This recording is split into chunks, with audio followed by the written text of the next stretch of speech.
तू अबॅकसचा तुझे किती लेवल झालेले आहेत? तुला त्याचा बेनिफिट होतो आहे का? कसं काय? पण मॅथ्सच्या एक्झाममध्ये कॅल्क्युलेशन्स करताना जसं मल्टिप्लिकेशन, डिव्हिजन अँड फ्रॅक्शन त्याच्यामध्ये.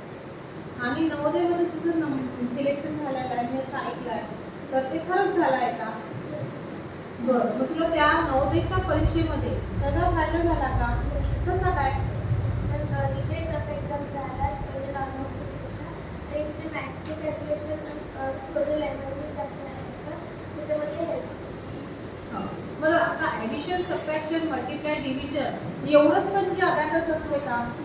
मग तुम्हाला काय वाटते की अबॅकस म्हणजे काय आहे, आणखी त्याच्यामध्ये काय काय असू शकते? म्हणजे पेपरचा कम्प्लीट होतो. हां, आणि तुमचं कॅल्क्युलेशन होते का पण खास? मग तुम्ही कशावर करता अबॅकस? इमॅजिनेशन किंवा फिंगर. मग शाळेमध्ये तुम्ही अबॅकसची सेट नेऊ नाही शकत, मग तुम्ही कशावर करता? जे जसं की इमॅजिनेशन आणि फिगर. बरोबर आहे. पण तुला असं वाटते का की बाकीच्या पण ज्या विद्यार्थ्यांनी अबॅकसचा क्लास लावला नाही त्यांनी लावायला पाहिजे म्हणून? का बरं?